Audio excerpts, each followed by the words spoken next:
പെരിന്തൽമണ്ണക്കാർക്ക് ഇപ്പോൾ കള്ളനെ പേടിച്ച് ഉറങ്ങാൻ വയ്യ. വീട്ടുകാരെ ആക്രമിച്ച് സ്വർണവും പണവും കവർന്ന 20-ലധികം സംഭവങ്ങളാണ് ഒരു മാസത്തിനിടെ ഇവിടെ ഉണ്ടായത്. കവർച്ചകൾക്ക് പിന്നിൽ ഒരേ സംഘമാണെന്ന നിഗമനത്തിലാണ് പോലീസ്. ഒരു പോലീസ് കൺട്രോൾ റൂമോ നിയമപാലനത്തിന് ആവശ്യമായ പോലീസോ ഇവിടെ ഇല്ല. ആരോ വന്നിട്ട് കൗത്തുനിന്ന് മാല പൊട്ടിച്ചോണ്ട് കള്ളനെ കണ്ടില്ല, ഞങ്ങള് ഓടുന്ന ഒച്ച ഇട്ടു. പൊന്നാക്കുറിശ്ശിയിലെ KP ഹൗസിൽ കയറിയ കള്ളനെ കുറിച്ചാണ് ഈ പറഞ്ഞത്. ഉമ്മയുടെ കഴുത്തിലെ 4 പവന്റെ മാലയുമായി കള്ളൻ കടന്നു കളഞ്ഞപ്പോൾ ഉമ്മയോടൊപ്പം പേടിച്ച് നിലവിളിക്കാനേ കഴിഞ്ഞുള്ളൂ. അന്ന് രാത്രി തന്നെയാണ് റജീബിന്റെ വീട്ടിലും കള്ളൻ കയറിയത്.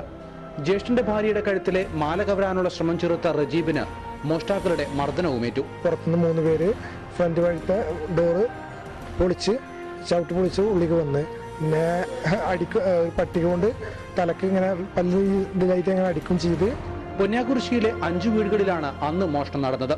അതിനും ദിവസങ്ങൾ മുമ്പ് വലിയങ്ങാടിൽ 3 വീടുകളിൽ കവർച്ച നടന്നു.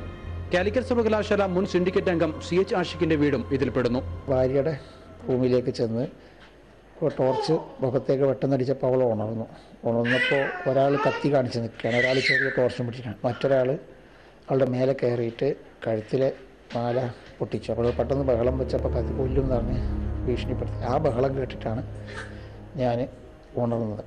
ആഷിഖിന്റെ വീട്ടിൽ നിന്നെടുത്ത കത്തി കാട്ടി ഭീഷണിപ്പെടുത്തിയാണ് 300 മീറ്റർ അകലെയുള്ള മറ്റൊരു വീട്ടിൽ കവർച്ച നടത്തിയത്.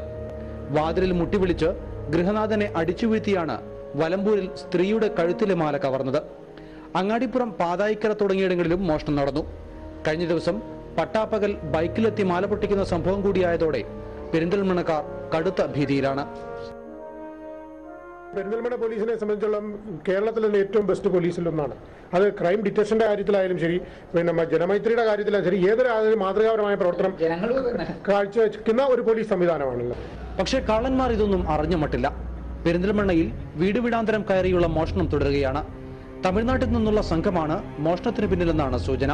തലക്കടിക്കുക അല്ലെങ്കിൽ ഭീഷണിപ്പെടുത്തി കൊണ്ടുപോകുന്ന ഒരു മോഡസ് ഓപ്പറാൻഡി ഒരു തമിഴ് കുറവാ ഗാങ്ങിന്റെ ശൈലിയാണ് അത്. അപ്പോൾ സ്വാഭാവികമായിട്ടും നേരത്തെ അറസ്റ്റ് ചെയ്തിട്ടുള്ള കുറച്ച് ആളുകൾ പുറത്തുണ്ട്, വന്നിട്ടുണ്ട്, ജയിൽ റിലീസായിട്ടുണ്ട്. അപ്പോൾ അവരുടെ ഞങ്ങൾ സംഘടിപ്പിച്ചു വരികയാണ്.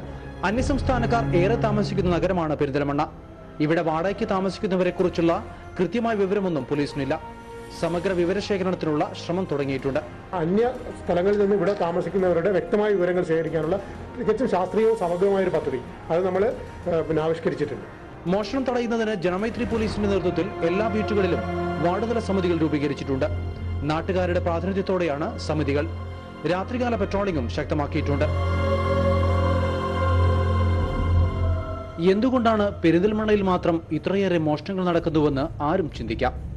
വലിയ നഗരത്തിലെ ചെറിയ പോലീസ് സംവിധാനമെന്ന് അതിന് ലളിതമായി ഉത്തരം പറയാം. ഒരു മെഡിക്കൽ കോളേജ് അടക്കം 17 ആശുപത്രികൾ ഈ നഗരത്തിലും പരിസരങ്ങളിലുമായുണ്ട്. 4 നഴ്സിംഗ് കോളേജുകൾ, 100 കണക്കിന് വ്യാപാര സ്ഥാപനങ്ങൾ, 3 ബസ് സ്റ്റാൻഡുകൾ, ജയിൽ, കോടതി തുടങ്ങി ഒട്ടേറെ സ്ഥാപനങ്ങൾ വേറെയും. അന്യസംസ്ഥാന തൊഴിലാളികളും അല്ലാത്തവരും താമസിക്കുന്ന എണ്ണമില്ലാത്ത വാടക ക്വാർട്ടേഴ്സുകൾ. അവിടെ ആരൊക്കെ താമസിക്കുന്നുവെന്ന് ആർക്കും അറിയില്ല. പെരിന്തൽമണ്ണ സിറ്റിയിൽ കൺട്രോൾ റൂം ഇല്ല. ശരിക്കും പറഞ്ഞാൽ ഏറ്റവും മലപ്പുറം ജില്ലയിലെ പ്രധാനപ്പെട്ട ഒരു സിറ്റിയാണ് പെരിന്തൽമണ്ണ. കാരണം രോഗികളുടെ മേജർ ഹോസ്പിറ്റൽ സിറ്റി എന്ന് മലപ്പുറത്ത് വിശേഷിപ്പിക്കാവുന്ന ഒരു സിറ്റി. ഇവിടുത്തെ പോലീസുകാരുടെ എണ്ണമാണ് ഇതിലും കഷ്ടം. 84-ലെ സ്റ്റാഫ് പാറ്റേണാണ് ഇപ്പോഴും ഇവിടെ. സ്റ്റേഷനിലും CI, DYSP ഓഫീസുകളിലുമായി 55 പേർ വേണമെന്നാണ് കണക്ക്. പക്ഷേ ഒരിക്കലും അതുണ്ടാവാറില്ല. ഉണ്ടെങ്കിൽ തന്നെയും കാര്യമില്ല. ജനമൈത്രി പോലീസായും കോടതിയിൽ പോകാനും ട്രഷറി കാക്കാനും തടവുകാരെ അനുഗമിക്കാനും മറ്റു ഓഫീസുകളിൽ സേവനമനുഷ്ഠിക്കാനുമായി കുറഞ്ഞത് 35 പേരെങ്കിലും വേണം. ബാക്കിയുള്ള 20 പേരെ വെച്ച് വേണം കവർച്ച തടയാൻ. ഇക്കാര്യത്തിൽ സർക്കാരിന്റെ കണ്ണ് പതിഞ്ഞേ പറ്റൂ. മനോരമ ന്യൂസ്, മലപ്പുറം.